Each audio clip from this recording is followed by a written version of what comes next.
Hello friends, welcome back to my channel. So today in this video we will learn about the Engler and Prandtl system of classification. So friends, last video में हमने Bentham and Hooker system of classification देखा था, जिसमें हमने देखा था कि उन दोनों ने कैसे एंजियोस्पर्म्स जो हैं उनको क्या किया था, क्लासिफाई किया था, क्लासिफिकेशन दिया था. सेम वैसे इस वीडियो में हमें एंगलर और प्रांटल, जिनका पूरा नाम था एडोल्फ एंगलर और कार्ल ए प्रांटल, इन दोनों साइंटिस्ट के क्लासिफिकेशन को इस वीडियो में आज हम फ्रेंड्स पढ़ेंगे. ओके, सो ये मैंने टाइम पीरियड दे रखा है उनके लाइफ का कि एडोल्फ एंगलर का क्या है 1844 to 1930 and a Prandtl that is 1849 to 1893. ये दोनों फ्रेंड्स जर्मन बॉटनिस्ट थे जिन्होंने क्या किया था, एक 23 वॉल्यूम बुक थी, इट मीन्स 23 पार्ट्स थे उस बुक के, डाई नेचुरी लाइक इन प्लेंजन फैमिलियन. सो फ्रेंड्स, नेम ऑब्वियसली थोड़ा अजीब है, हम नहीं बोल सकते because it is in German obviously. Okay, तो ये दोनों जर्मन बॉटनिस्ट थे जिन्होंने क्या किया था, एक 23 वॉल्यूम या 23 पार्ट्स की बुक थी जिसमें इन्होंने क्या किया था, अपना क्लासिफिकेशन क्या किया था उसके अंदर रखा था. इट मीन्स इन्होंने बुक पब्लिश करी थी जिसमें अपना क्लासिफिकेशन इन्होंने दिया था, in which they classified the plants of the world from algae to angiosperms. इस बुक में, इन 23 वॉल्यूम बुक में ही इन्होंने क्या किया था, अपना क्लासिफिकेशन दिया था. इन्होंने प्लांट्स को फ्रेंड्स एल्गे से लेकर, एल्गे सबसे छोटा, इट मीन सबसे हम कह सकते हैं सबसे लोअर प्लांटे ग्रुप में आते, लोअर ग्रुप है प्लांट्स का. सो इन्होंने एल्गे से लेकर एंजियोस्पर्म्स तक का क्लासिफिकेशन इन्होंने दिया था. Okay, now it is an evolutionary और phylogenetic system proposed to an acceptance of Darwin's theory of evolution based on the assumption that the flowering plants where perianth is absent and evolutionary primitive. ये जो इन्होंने friends जो classification दिया था वो कैसे evolutionary based है, या जिसे हम फाइलोजेनेटिक सिस्टम भी कहते हैं. इट मीन्स कैसे प्लांट्स इवोल्यूशन के थ्रू, या कैसे प्लांट्स का इवोल्यूशन हुआ, कैसे वो इवॉल्व हुए, कैसे स्टार्टिंग थी प्लांटे ग्रुप की और कैसे फर्दर क्या हुआ, एडवांस्ड फीचर्स आए. सो प्लांट्स की इवोल्यूशनरी प्रोग्रेस के अकॉर्डिंग, इवोल्यूशन के अकॉर्डिंग इन्होंने क्या किया था, क्लासिफिकेशन दिया था. तो ये किसके थ्रू दिया था, तो सो फ्रेंड्स ऑब्वियसली हम सब पढ़ते हैं Darwin's theory of evolution. Darwin ने ही इवोल्यूशन की पूरी थियरी दी थी. तो ये क्या करते थे, जैसे डार्विन की जो उस टाइम पे डार्विन जो साइंटिस्ट थे वो भी इन्हीं के आसपास के ही हैं. तो ये जैसे डार्विन जो थे वो कोई भी बुक लिखते थे तो तुरंत ही क्या करते थे, एंगलर और प्रांटल ये अपनी बुक उनकी बुक्स पढ़ते थे एंड तुरंत उनकी बुक्स से अकॉर्डिंग उन्होंने प्लांट्स का, ऑब्वियसली ये बॉटनिस्ट थे तो ये प्लांट्स के बारे में रीड करेंगे, तो ये प्लांट्स को देख करके, उनके बारे में रीड करके, उनके बारे में स्टडी करके क्या करते थे, उनका क्लासिफिकेशन दिया. उन्होंने ऐसे स्टडी करके उन्होंने क्या किया, फाइलोजेनेटिक वे में इवोल्यूशन के अकॉर्डिंग इन्होंने क्लासिफाई किए थे फ्लावरिंग प्लांट्स को. अब क्या किया था, किसके बेस पर, अजम्पशन के बेस पे, क्योंकि डार्विन्स की जो थियरी ऑब्वियसली टोटली किस पर बेस है, अजम्पशन पे ही बेस्ड है. क्योंकि डार्विन जो स्टार्टिंग का जो हमारी जो अर्थ की जो स्टार्टिंग हुई थी, जो फर्स्ट ऑर्गेनिज्म हुआ था, ऑब्वियसली तब तो डार्विन नहीं थे. तो ये जितनी भी जो इवोल्यूशन की थियरी होती है फ्रेंड्स, किसके बेस पे, अजम्पशन बेस्ड होती है. तो इन्होंने भी सेम अजम्पशन भी क्या किया था, जो फ्लावरिंग प्लांट्स है जिन्हें हम एंजियोस्पर्म्स बोलते हैं, उसको इन्होंने क्या किया था, इनको क्लासिफाई किया था. अब उन्होंने क्या कहा था फ्रेंड्स कि जो फ्लावरिंग प्लांट्स होते हैं उसमें ऐसे प्लांट्स या ऐसा पार्ट जिसमें फ्लावर जो होता है उसमें पेरियंथ एब्सेंट होता है. सो ऐसे फ्लावर्स, ऐसे प्लांट्स को क्या कहा उन्होंने, इवोल्यूशनरी प्रिमिटिव बोला. इट मीन्स इवोल्यूशन के अकॉर्डिंग वो प्रिमिटिव फ्लावर्स है, बहुत पुराने, एंशिएंट है. अब पेरियंथ मीन्स ऑब्वियसली आपको पता होगा फ्लावर का वो पार्ट जिसमें फ्रेंड्स कैलिक्स और कोरोला, इट मीन्स पेटल्स और सेपल्स दोनों प्रेजेंट होते हैं. उस पार्ट को हम क्या बोलते हैं, एक तरह से जो रिप्रोडक्टिव पार्ट होता है उसके जो चारों तरफ क्या होते हैं, सेपल्स और पेटल्स होते हैं, ग्रीन और कलरफुल पार्ट, जिसे हम नॉन रिप्रोडक्टिव पार्ट भी बोल सकते हैं, उसे हम क्या कहते हैं, पेरियंथ बोलते हैं. सो ऐसे फ्लावर्स जिसमें पेरियंथ एब्सेंट है उनको इन्होंने क्या बोला कि प्रिमिटिव हैं, बहुत पुराने हैं इवोल्यूशन के अकॉर्डिंग. सो अब फ्रेंड्स सबसे इंपॉर्टेंट कि लाइक एग्जाम में ये क्वेश्चन आता है कि एंगलर और प्रांटल सिस्टम को क्लासिफाई किए, उनका क्लासिफिकेशन दीजिए. सो फ्रेंड्स आप उस टाइम पे क्या लिखोगे. सो ऑब्वियसली मैंने आपको लास्ट वीडियो में भी बताया था फ्रेंड्स, मैं इसमें भी आपको पूरी तरह डिस्क्राइब करूंगी कि कितने ऑर्डर्स थे, कैसी क्लासेस थी, कौन कौन से इन्होंने कैसे क्लासिफाई किया, बट वो सारे नेम याद रखना इम्पॉसिबल है. सो फ्रेंड्स सबसे इंपॉर्टेंट जो चीज होती है हमें जो याद रखनी होती है क्लासिफिकेशन की, वो होती है सिग्निफिकेंट फीचर्स. इट मीन्स जो साइंटिस्ट थे उन्होंने किस प्रिंसिपल पे किन फीचर्स को लेकर, किन कैरेक्टरिस्टिक्स को लेकर के उन्होंने क्या किया, क्लासिफिकेशन दिया। उस सिस्टम के मेन फीचर्स क्या है वो हमें याद होने चाहिए। सो उन्होंने क्या किया था, मोनोकोटिलिडॉन्स को क्या किया, दे प्लेस्ड मोनोकोटिलिडॉन्स बिफोर डाइकोटिलिडॉन्स। इन्होंने मोनोकोटिलिडॉन्स को डाइकोटिलिडॉन्स के पहले लिया था। सो फ्रेंड्स सबसे मेन ये पॉइंट है, आप याद रखना, यही इनका सबसे बड़ा डीमेरिट है, क्योंकि हम जानते हैं कि जो डाइकोटिलिडॉन्स है वो प्रिमिटिव है और मोनोकोटिलिडॉन्स है वो क्या है, एडवांस्ड है। पहले डाइकोटिलिडॉन्स थे, उसके बाद इवोल्यूशन होने के बाद मोनोकोटिलिडॉन्स बने, बट ये हम एंड में पढ़ेंगे जब हम इस सिस्टम के मेरिट्स और डीमेरिट्स के बारे में बात करेंगे। ओके, देन उन्होंने क्या किया था, they considered the orchids to be more highly evolve than the grasses. Orchids means properly जो फ्लावर होते हैं फ्रेंड्स विद पेटल्स, सेपल्स, उन्होंने क्या किया था, इन सारे प्रॉपर फ्लावर्स जो ऑर्चिड्स होते हैं, ऑर्चिड एक फ्लावर का भी नाम है, सो इन सारे फ्लावर्स को इन्होंने हाईली इवॉल्व्ड बोला था, एडवांस्ड बोला था देन द ग्रासेस। जो नॉर्मल ग्रास होती है उससे एडवांस्ड, वो प्रिमिटिव है ग्रासेस, और ऑर्चिड्स लाइक जो दूसरे फ्लावर्स हैं वो कैसे हैं, वो हाईली एडवांस्ड है या इवॉल्व्ड है। Then the apetalous and catkin bearing dicotyledons, जिनको उन्होंने Amentiferae as primitive to the ones with flowers which bear petals. अब उन्होंने दूसरा क्या बोला था कि जो अपेटलस होते हैं, सो फ्रेंड्स नाम से ही पता चल रहा है, पेटल मीन्स पेटल्स जो होती है, जो फूल की पंखुड़ियां होती है उसे हम पेटल्स बोलते हैं। सो अपेटलस मीन्स ऐसा फ्लावर जिसमें पेटल्स प्रेजेंट नहीं है। एंड कैटकीन, सो फ्रेंड्स कैटकीन क्या होती है, आपने देखे होंगे कुछ ऐसे ट्रीज होते हैं जिसमें क्या होता है, फ्लावर्स नहीं होते हैं, और फ्लावर्स की जगह एक, इसे कैटकीन इसलिए बोलते हैं, एक इस टाइप का स्ट्रक्चर होता है।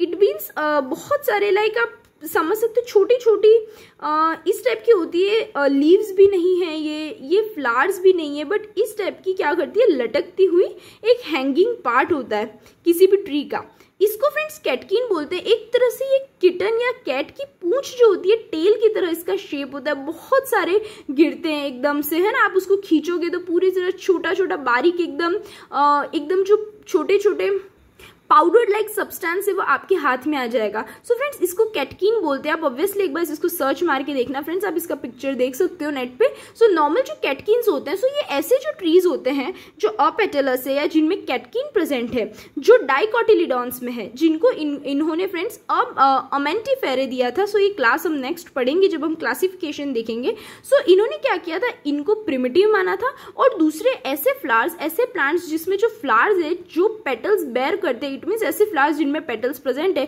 उनको इन्होंने क्या बोला था, वो एडवांस्ड है, और जिसमें अपेटलस है, जो जिनमें कैटकीन प्रेजेंट है, वो सब कैसे हैं, वो प्रिमिटिव हैं। देन उन्होंने क्या किया था, they assume that angiosperms evolve from gymnosperms. Then उन्होंने ये भी कहा था कि एंजियोस्पर्म्स जो हैं वो जिम्नोस्पर्म से इवॉल्व हुए हैं। एंजियोस्पर्म्स फ्रेंड्स ऑब्वियसली ये राइट है, इनका मेरिट है इसका कि एंजियोस्पर्म्स जो होते हैं वो क्या है, फ्लावरिंग प्लांट्स हैं। ये नेकेड सीड्स नहीं होते हैं, इनके जो सीड्स होते हैं वो कवर्ड होते हैं, एनक्लोज्ड होते हैं फ्रूट्स में, फ्लावर्स में, और जिम्नोस्पर्म्स कैसे होते हैं, नेकेड सीड्स होते हैं। Then they combined Monochlamydeae and Polypetalae in a separate group called Archichlamydeae. So friends जो मोनोक्लैमिडे है और पॉलीपिटेली है, ये हमने लास्ट जो क्लासिफिकेशन पढ़ा था उसमें हमने देखा था, जो बेंथम एंड हुकर है उन्होंने ये दो अलग अलग क्लासेस दी थी। सो फ्रेंड्स इनको आप जरूर लास्ट वीडियो से एक बार आप पढ़ लेना, मैंने उसकी लिंक जो है Bentham and Hooker system of classification की लिंक मैंने डिस्क्रिप्शन बॉक्स में डाल रखी है। ओके, देन मेगास्पोरोफिल जो है वो क्या करता है, फीमेल फ्लावर्स को अराइज करता है। सो आपको पता होगा, आपने पढ़ा होगा जब फ्रेंड्स हम sexual reproduction in flowering plants पढ़ते हैं, तो उसमें मेगास्पोरोफिल जो होता है वो क्या होता है, एक तरह से मेगास्पोरेंजियम होता है जहां एग प्रोड्यूस होता है। एंड जो माइक्रोस्पोरोफिल होता है वो मेल पार्ट्स होते हैं, मेल गैमेट्स जिसमें पोलन ग्रेन्स बनते हैं, माइक्रोस्पोरेंजियम। सो जो मेगास्पोरोफिल है वो किसको, फीमेल फ्लावर्स को अराइज करता है, और माइक्रोस्पोरोफिल और वो मेल फ्लावर्स को अराइज करते हैं। ये सारे पॉइंट्स हम पढ़ रहे हैं फ्रेंड्स। जो क्या किया था, ये एक मेन फीचर्स है जो एंगलर और प्रांटल ने दिए थे, या इस अकॉर्डिंग उन्होंने क्या किया था, क्लासिफिकेशन किया था। देन अब हम क्लासिफिकेशन की बात करें तो एंगलर और प्रांटल ने पूरे प्लांट किंगडम को 13 डिविजन में डिवाइड किया था, जिसमें से जो 12 डिविजन्स थे वो तो उन्होंने किसमें उसमें उन्होंने किसको क्लासिफाई किया था, बैक्टीरिया, एल्गे, फंजाई, ब्रायोफाइटा और टेरिडोफाइटा। 12 डिविजन्स में तो उन्होंने इसके बारे में डिस्क्राइब किया था, और जो 13th डिवीजन था उसमें उन्होंने क्या किया था, जो सीड बेयरिंग प्लांट्स होते हैं जिनको इन्होंने क्या बोलता है, एम्ब्रियोफाइटा नेम दिया था, इसके बारे में इन्होंने क्या किया था, क्लासिफिकेशन दिया था। सो सीड बेयरिंग प्लांट्स में फ्रेंड्स जिम्नोस्पर्म और एंजियोस्पर्म्स दोनों आ गए। ओके, देन एम्ब्रियोफाइटा को उन्होंने फिर से 2 सब डिविजन्स में डिवाइड किया, एक तो जिम्नोस्पर्म है और दूसरे एंजियोस्पर्म है। सो जिम्नोस्पर्म में कैसे होंगे, जिसमें नेकेड सीड्स है, कोई एनक्लोज्ड नहीं है वो फ्रूट्स या फ्लावर्स में, और एंजियोस्पर्म जो होते हैं वो कैसे होते हैं, कवर्ड सीड्स होते हैं, okay, which are enclosed by flowers, fruits, okay. So अगर हम फ्रेंड्स जिम्नोस्पर्म की बात करें तो उनको इन्होंने 7 क्लासेस में डिवाइड किया था। अब फ्रेंड्स मैं नेम आपको एक बार में रीड कर लेती हूँ, एंड फ्रेंड्स आप भी एक बार जरूर रीड कर लेना नेम, क्योंकि ये मैं आपको फिर से बोल रही हूँ, आपको याद रखने की जरूरत नहीं है, और ऑब्वियसली आपको नहीं होगा फ्रेंड्स, मुझे भी याद नहीं है और किसी को ये याद नहीं होते, ओके, क्योंकि ये बहुत सारे हैं और ये पॉसिबल ही नहीं है याद करना। सो अभी तक इससे ऊपर का जो हमने फ्रेंड्स पढ़ा, ये आपको बहुत अच्छे से ये सारा पार्ट याद होना चाहिए, क्योंकि एग्जाम में अगर क्वेश्चन आता है सो फ्रेंड्स आपको यही सारा लिखना है, okay, and merits and demerits लिखनी होती है, जो हम नेक्स्ट लास्ट में पढ़ेंगे। सो फर्स्ट जो थे, जो 7 क्लासेस है वो कौन कौन सी है, साइकेडोफिलिकेल्स, then Cycadales, बेनिटीटेल्स, then गिंगोएल्स, then कॉनीफेरेल्स, कॉर्डिएटेल्स and ग्नीटेल्स। ये सारी फ्रेंड्स क्या है, 7 क्लासेस है जिम्नोस्पर्मे की। देन हम बात करते हैं एंजियोस्पर्मे की। सो एंजियोस्पर्मे को उन्होंने फिर से फर्दर 2 क्लासेस में डिवाइड किया था, एक तो है मोनोकोटिलिडोने और दूसरे हैं डाइकोटिलिडोने। अब मोनोकोटिलिडोने जो थे फ्रेंड्स, उनको 11 ऑर्डर्स में उन्होंने डिवाइड किया था। फ्रेंड्स ये याद रखना कि कौन सी क्लास को हमने कितने ऑर्डर्स में डिवाइड किया है, ओके, हमको एटलीस्ट क्लासेस याद होनी चाहिए और ऑर्डर्स याद होने चाहिए, लाइक 11 ऑर्डर्स है। सो 11 ऑर्डर्स कौन कौन से, एक तो है Pandanales, then Helobiae, Triuridales, then Glumiflorae, then princips, then synanthe, then spathiflorae, farinosae, liliflorae, sitaminae, then Microspermae. ये 11 ऑर्डर्स थे फ्रेंड्स किसके, मोनोकोटिलिडोने के। देन डाइकोटिलिडोने हैं, उनको इन्होंने फिर से फर्दर फ्रेंड्स 2 सब क्लासेस में डिवाइड किया था। एक तो है आर्की क्लैमिडे, जिनको उन्होंने कहा था ऐसे प्लांट्स जिनमें फ्री पेटल्स प्रेजेंट होते, फ्यूज्ड नहीं होते, खुले हुए होते हैं। सो जिसमें उन्होंने क्या किया था, उसमें इन्होंने फर्दर दूसरी ऑर्डर्स में इनको डिवाइड किया था, और वो कौन कौन से थे, Verticillatae, Piperales, Salicales, Garryales, Myricales, Balanopsidales, Leitneriales, Juglandales, Batidales, Julianiales, Fagales, Urticales, Proteales, then Santalales, then Aristolochiales, Polygonales, Centrospermae, Ranales, Rhoeadales, Sarraceniales, Rosales, then Geraniales, Sapindales, Rhamnales, Malvales, Parietales, then Opuntiales, Myrtiflorae, then Umbelliflorae. So friends ये सारे names है, ये total जो सब class, ये सारे orders है, कितने 29 ऑर्डर्स है, जो उन्होंने आर्की क्लैमिडे डाइकोटिलिडोन की जो फर्स्ट सब क्लास है उसमें इन्होंने इसमें इनको क्या किया था, क्लासीफाई किया था, डिवाइड किया था। देन सब क्लास सेकेंड जो है फ्रेंड्स वो है मेटाक्लैमिडे। मेटाक्लैमिडे का दूसरा नाम क्या है, सिम्पेटेले भी है, ओके, क्योंकि इसमें जितने भी इस प्लांट्स में ऐसे प्लांट्स इनमें इंक्लूड है जिसमें क्या है, सबके फ्लावर्स की जो पेटल्स हैं वो कैसे फ्यूज्ड है, उनमें फ्री पेटल्स थे, इनमें फ्यूज्ड पेटल्स है। इनमें कौन कौन से, एक है Ericales, Primulales, Plumbaginales, then Ebenales, Contortae, Tubiflorae, Plantaginales, then Rubiales, then Cucurbitales and Campanulatae. So friends ये टोटल कितने हैं, ये 10 ऑर्डर्स थे जो हमने किसमें पढ़े, सेकेंड जो सब क्लास है मेटाक्लैमिडे में हमने ये सारे ऑर्डर्स पढ़े। सो फ्रेंड्स यही था क्लासिफिकेशन। अब हमें एक इंपॉर्टेंट जो टॉपिक पढ़ना है एंगुलर और प्रांटल सिस्टम का, वो है मेरिट्स और डीमेरिट्स, जो फ्रेंड्स एग्जाम में पूछी जाती है। मोस्टली मेरिट्स और डीमेरिट्स आपको सारे ही क्लासिफिकेशंस की फ्रेंड्स याद होनी चाहिए, क्योंकि ये एग्जाम में सबसे ज्यादा पूछी जाती है। मेरिट्स और डीमेरिट्स, इट मीन्स क्लासिफिकेशन आया तो जरूरी नहीं है कि क्लासिफिकेशन आपको पूछा जाए, उसके फीचर्स प्रिंसिपल्स पूछे जाए, बट मेरिट्स और डीमेरिट्स डेफिनेटली आपके पेपर में होंगी, ओके। सो फ्रेंड्स पहले हम बात करते हैं मेरिट्स की। तो मेरिट्स की सबसे पहली जो मेरिट है, इसका एडवांटेज है, वो तो ये है कि उन्होंने क्या किया था, जितने भी सारे प्लांट्स, इट मीन्स पूरे वर्ल्ड में एल्गे से लेकर एंजियोस्पर्म, इट मीन सबसे लोअर प्लांट से लेकर हायर एडवांस्ड प्लांट्स तक इन्होंने क्या किया था, सारे प्लांट्स को क्लासिफाई किया था। देन जो जिम्नोस्पर्म्स थे उन्होंने इनको क्या किया था, प्रिमिटिव रखा था, और एंजियोस्पर्म्स को क्या बोला था, एडवांस्ड बोला था। इट मीन्स पहले जिम्नोस्पर्म्स को रखा, देन इन्होंने क्या किया, एंजियोस्पर्म्स का रखा। देन फ्रेंड्स इनका जो सिस्टम था वो फाइलोजेनेटिक सिस्टम था। इट मीन्स इन्होंने इवोल्यूशनरी बेस्ड, इवोल्यूशनरी सिस्टम के अकॉर्डिंग इन्होंने क्या किया था, क्लासिफिकेशन दिया था। जितने भी प्लांट्स के जो ग्रुप्स थे जो इन्होंने क्या किए थे, अरेंज किए थे, वो सब कैसे किए थे, इवोल्यूशनरी एफिनिटीज या इवोल्यूशनरी सिमिलरिटीज के अकॉर्डिंग इन्होंने क्या किया था, अरेंज किया था, अरेंजमेंट दिया था, क्लासिफिकेशन दिया था। देन उन्होंने क्या किया था, जो प्रिमिटिव और एडवांस्ड कंडीशंस को डिस्टिंग्विश कर दिया था। इट मीन्स जो प्रिमिटिव है, जो एडवांस्ड है, प्रिमिटिव को पहले रखा, एडवांस्ड को बाद में रखा। सो इट्स अकॉर्डिंग इन्होंने क्या किया था, क्लासिफिकेशन में हेल्प करी थी। देन क्या किया था, क्लोजली रिलेटेड फैमिलीज जो है लाइक लिलिएसी है, देन अमाइरिलिडेसी है, then have been brought under the same order Liliflorae. So friends अगर आपको याद हो, हम जब बेंथम एंड हुकर्स क्लासिफिकेशन पढ़ रहे थे तो उसका एक डीमेरिट था कि उनके क्लासिफिकेशन में जो क्लोजली रिलेटेड फैमिलीज थी वो सब क्या हो गई थी, दूर हो गई थी, डिवाइड हो गई थी। सो ये वाली जो उनकी जो लिमिटेशन थी, जो डीमेरिट थी, वो इसमें एज अ मेरिट हम पढ़ते हैं किसमें, एंगुलर एंड प्रांटल सिस्टम में, कि उन्होंने क्या किया था कि जो क्लोजली रिलेटेड जो फैमिलीज थी, लिलिएसी और कैसी है, मैरिलिडेसी, उन्होंने उनको क्या किया था, एक ही सेम ऑर्डर लिलीफ्लोरे में ही इंक्लूड कर लिया था।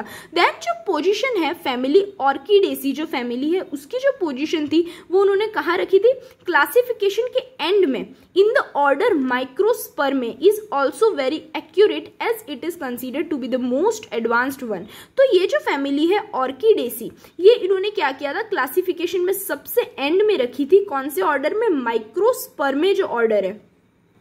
सो फ्रेंड्स आपको याद होगा माइक्रोस्पर्मे जो है वो लास्ट ऑर्डर है किसका, हमने 11th ऑर्डर पढ़ा था मोनोकोटिलिडॉन्स का। ओके, सो माइक्रोस्पर्मे जो ऑर्डर है उसके एंड में इन्होंने फैमिली को इंक्लूड करी थी, कौन सी, ऑर्किडेसी। और ये जो पोजीशन थी ऑर्किडेसी की वो एकदम एक्यूरेट थी, क्योंकि ऑर्किडेसी सबसे ज्यादा एडवांस्ड वन है। It means advanced features show करती है, एडवांस्ड प्लांटी ग्रुप है, प्लांट है। Okay, then placing of the Compositae, जिसको एस्टरेसी भी बोलते हैं, at the end of the Sympetalae is justified on account of its several advanced features like zygomorphy and unisexuality of the ray florets and adaptation of pollination। अब उन्होंने क्या किया था friends, जो कंपोसिटे है जिसे हम एस्टरेसी भी बोलते हैं, उनको इन्होंने क्या लिखा था, सिम्पेटेले। सिम्पेटेले अभी हमने देखा था जो सेकंड सब क्लास है उसको हम सिम्पेटेले भी बोलते हैं। तो उन्होंने क्या किया था, जो कंपोसिटे या एस्टरेसी जो फैमिली है उनको सिम्पेटेले के सबसे एंड में रखा था। और ये क्या है, एक तरह का मेरिट है, अच्छी बात है, क्योंकि इसके जो स्पीशीज है, जो कंपोसिटे, बहुत सारे एडवांस्ड फीचर्स शो करते हैं, जैसे कि क्या है, जाइगोमॉर्फी। इट मीन्स क्या होता है फ्रेंड्स, जो फ्लावर है उसके पार्ट्स, जो फ्लोरल पार्ट्स जिसको हम कहते हैं, वो कैसे अनइक्वल साइज में है। और इसको हम डिवाइड करने के लिए हम एक तरह से सिमेट्री देखें तो हमें उसके लिए क्या करना होगा, सीधे अगर हम एक्सिस से प्लेन को, लॉन्गिट्यूडनल प्लेन अगर हम ले करके उसको कट करते हैं तो ही हम उसको क्या कर सकते हैं, इक्वल हाफ्स में डिवाइड कर सकते हैं। बट दोनों हाफ्स जो होंगे वो कैसे होंगे, सॉरी, अनइक्वल होंगे। जिसमें कैसे हो सकता है, एग्जाम्पल पेटल्स 5 है, अगर 5 पेटल्स वाला फ्लावर है आप उसको कैसे डिवाइड करोगे, एक पेटल को आधा अगर आप कट करोगे तो ही पॉसिबल है। Okay, it means unequal parts है जिसको हम लॉन्गिट्यूडनल प्लेन के अलावा कहीं से कट नहीं कर सकते। Okay, that is zygomorphy. Then unisexuality, obviously आपको पता है यूनिसेक्सुअल फ्लावर्स है, सिंगल सेक्स डिनोट करते हैं, of ray florets and adaptations of pollination. और जो फ्लावर्स होते हैं फ्रेंड्स उसमें क्या होता है, एडेप्टेशन है पॉलिनेशन का। इट मीन्स वो पॉलिनेशन शो करते हैं। जो मेल गैमेट्स जो होंगे जिसे हम पोलन ग्रेन्स बोलते हैं, वो फीमेल गैमेट के पास कैसे पहुंचेंगे, वो बाय पॉलिनेशन, चाहे वो विंड हो सकता है, वाटर हो सकता है, बाय जो एनिमल्स की एक्टिविटी के थ्रू हो सकता है। तो ये सारे उन्होंने क्या किया था, इस बेस पर ये मेरिट्स है जो क्या किया था फ्रेंड्स, एंगलर और प्रांटल ने उनके क्लासिफिकेशन में शो किया था। देन मोनोक्लेमिडे, ये भी हमने बेंथम एंड हुकर्स क्लासिफिकेशन में पढ़ा था, इफ यू रिमेंबर। इन्होंने क्या किया था कि इस जो क्लास को पूरी तरह से इन्होंने क्या किया था, एबॉलिश कर दिया था, खत्म कर दिया था। क्यों? जिससे, क्योंकि ये ऐसी क्लास थी फ्रेंड्स, इसमें हमने लास्ट जो टॉपिक पढ़ा था उसमें आपने याद हो आपको तो हमने डीमेरिट्स में मोनोक्लेमिडिया के बारे में पढ़ा था कि ये ऐसी क्लास थी जिसके अंदर जो भी स्पीशीज थे, इससे क्या हो रहा था, जो क्लोजली रिलेटेड स्पीशीज थे वो क्या हो रहे थे, एक दूसरे से अलग हो रहे थे। तो क्या किया था एंगलर और प्रांटल ने, इस क्लास को टोटली एबॉलिश किया था, इन्होंने इसको यूज नहीं किया था, जिससे क्या हुआ था, जो क्लोजली रिलेटेड जो फैमिलीज थी वो क्या हो गई थी, साथ में आ गई थी। तो ये सारी तो क्या हो गए, मेरिट्स हो गए। देन सेकेंड है डीमेरिट्स। तो डीमेरिट्स क्या है फ्रेंड्स कि ये totally, yes it is phylogenetic system, but हम इसको पूरी तरह से सही फाइलोजेनेटिक सिस्टम नहीं बोल सकते, क्योंकि मैंने आपको याद होगा मैंने बताया था जो सेकंड पॉइंट में भी लिखा हुआ है कि इन्होंने क्या किया था, मोनोकॉटिलिडॉन्स को डाइकॉटिलिडॉन्स के पहले रखा। So it is not the true phylogenetic system. ये फाइलोजेनेटिक सिस्टम में कहीं भी ऐसा नहीं दे रखा है कि मोनोकॉटिलिडॉन्स प्रिमिटिव है और डाइकॉटिलिडॉन्स एडवांस्ड है। इट मीन्स फ्रेंड्स उन्होंने ट्राई जरूर किया था फाइलोजेनेटिक सिस्टम के अकॉर्डिंग, क्या किया था, उन्होंने ट्राई किया था कि हम क्लासिफिकेशन दे, बट फिर भी पूरी तरह से उन्होंने राइट इवोल्यूशनरी फॉर्म्स में क्लासिफिकेशन नहीं दिया था। उन्होंने मोनोकॉटिलिडॉन्स को क्या किया, डाइकॉट से पहले रखा, जो असली में ऐसा नहीं होता है। इवोल्यूशनरी कॉन्सेप्ट जब हम पढ़ते हैं मॉडर्न इवोल्यूशनरी कॉन्सेप्ट के अकॉर्डिंग, डाइकॉट्स जो है या डाइकॉटिलिडॉन्स है वो प्रिमिटिव है और मोनोकॉटिलिडॉन्स जो है वो एडवांस्ड है। Then this system considered unisexual flowers as primitive, but the evidence based on floral anatomy shows that unisexual condition is derived from the bisexual flowers. So ये एक और इंपॉर्टेंट फीचर आ गया फ्रेंड्स, ये एक और फर्स्ट पॉइंट को ही show कर रहे हैं दोनों पॉइंट्स कि ये एक और है जो फाइलोजेनेटिक सिस्टम को ट्रू सेंस में फॉलो नहीं करता है। कि इन्होंने क्या बोला था कि जो यूनिसेक्सुअल फ्लावर्स है वो प्रिमिटिव है, जबकि ऐसा नहीं होता है फ्रेंड्स। अगर यूनिसेक्सुअल फ्लावर्स अगर प्रिमिटिव होता तो आपको पता है, अगर जैसे प्लांट्स में जैसे यूनिसेक्सुअलिटी बाइसेक्सुअलिटी होती वैसे एनिमल्स में भी होती। इनवर्टिब्रेट्स यूनिसेक्सुअल सारे होते और जितने भी हम हैं जो वर्टिब्रेट्स वो सारे बाइसेक्सुअल होते अगर ऐसी कंडीशन होती। इसका मतलब क्या है, जितने भी इनवर्टिब्रेट्स है वो ऑब्वियसली फ्रेंड्स कैसे हैं, वर्टिब्रेट से पहले आते हैं। इट मीन्स वो प्रिमिटिव है और वो सारे ही कैसे होते हैं, बाइसेक्सुअल होता है। इट मीन्स बाइसेक्सुअल जो फ्लावर्स है, बाइसेक्सुअलिटी जो कंडीशन है वो प्रिमिटिव है और यूनिसेक्सुअलिटी जो कंडीशन है वो क्या है, एडवांस्ड है। तो इन्होंने क्या किया था, जस्ट इसका ऑपोजिट दिया था। इट मीन्स ये भी एक तरह से ट्रू फाइलोजेनेटिक सिस्टम को शो नहीं करते हैं, इवोल्यूशनरी कॉन्सेप्ट को ये शो नहीं कर रहे हैं। देन इस सिस्टम की फ्रेंड्स इतनी प्रैक्टिकल यूटिलिटी भी नहीं है। इट मीन्स प्रैक्टिकल हम इसको यूज नहीं कर सकते। लाइक बेंथम एंड हुकस क्लासिफिकेशन की फ्रेंड्स प्रैक्टिकल यूटिलिटी थी।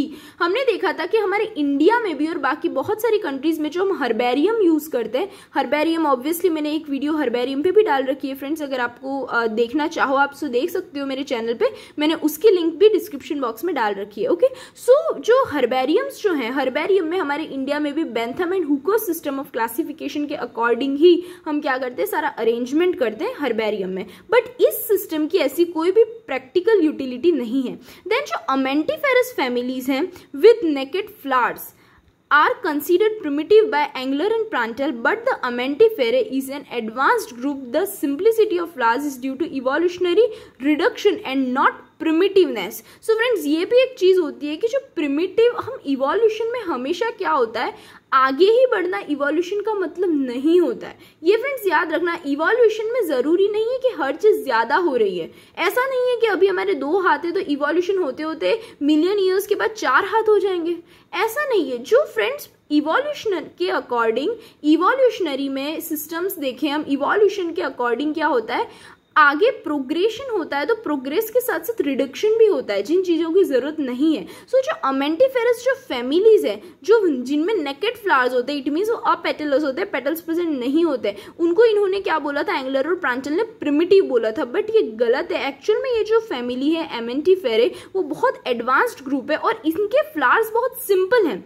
इसलिए उन्होंने क्या बोला है, प्रिमिटिव है। बट एक्चुअल में वो जो सिंप्लिसिटी है इनके फ्लावर्स की, वो एक्चुअल में किसकी वजह से, इवोल्यूशनरी रिडक्शन की वजह से। इवोल्यूशन के थ्रू ही पहले वो बहुत ज्यादा सिंपल नहीं होंगे, पहले इवोल्यूशन होने से पहले वो बहुत ज्यादा कैसे होंगे, पेटल्स वाले होंगे और बहुत अलग होंगे। बट अब क्या हो गए, रिडक्शन होने की वजह से एकदम सिंप्लिसिटी हो गई है, फ्लावर्स के सिंपल हो गए। सो इसका मतलब ये नहीं है कि वो प्रिमिटिव है, ये बहुत एडवांस्ड ग्रुप है। तो ये जो शो कर रहा है, सिंप्लिसिटी जो शो करती है फ्लावर की, वो रिडक्शन की वजह से, ना कि प्रिमिटिवनेस। ओके, सो ये एक डिसएडवांटेज हुआ। देन एक हेलो बी ए, ये भी उन्होंने क्या बोला, प्रिमिटिव ग्रुप है, ऐसा एंगलर एंड प्रांटल ने सॉरी, जो हेलो बी ए है वो असली में एक क्या है, प्रिमिटिव ग्रुप है। बट जो एंगलर एंड प्रांटल थे उन्होंने इनको क्या किया, पेंडेनेल्स इसके बाद में रखा। फ्रेंड्स अभी हमने क्लासिफिकेशन पढ़ा है, सो उसमें अभी हमने सारे नेम्स पढ़े थे, तो उन्होंने क्या किया था, पेंडेनेल्स के भी बाद में रखा, जिसका मतलब क्या हुआ कि पेंडेनेल्स से एडवांस ग्रुप कहलाया। बट इट मींस ये गलत है, क्योंकि पेंडेनेल्स जो है वो ज्यादा एडवांस्ड है हेलो बी ए से।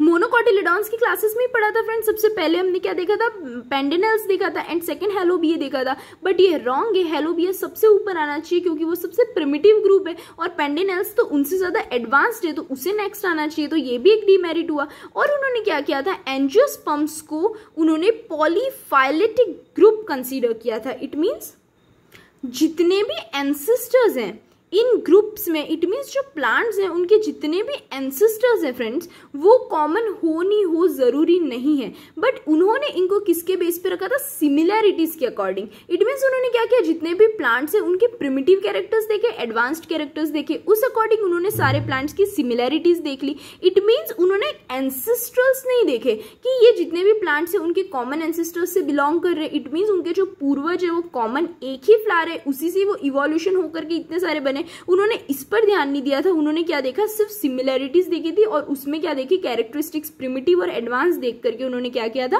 क्लासिफिकेशन दिया था। Okay, so friends, here we have finished our topic Englers and Prandtl system of classification. and friends again मैं बता रही हूँ कि हमें इसमें वो सारे नेम्स याद करने की जरूरत नहीं है, उसमें आप बिल्कुल भी परेशान मत होना, वो किसी को भी याद नहीं होने वाले, it's not possible.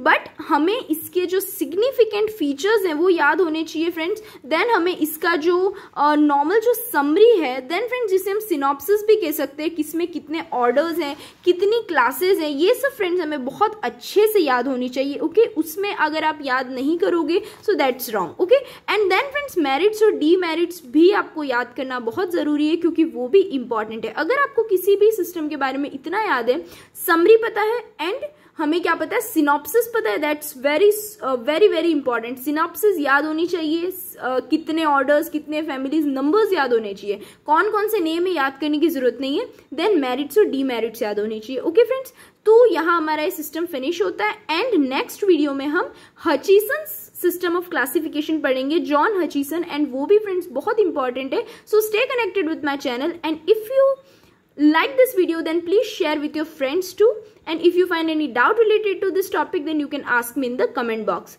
Thank you friends, bye.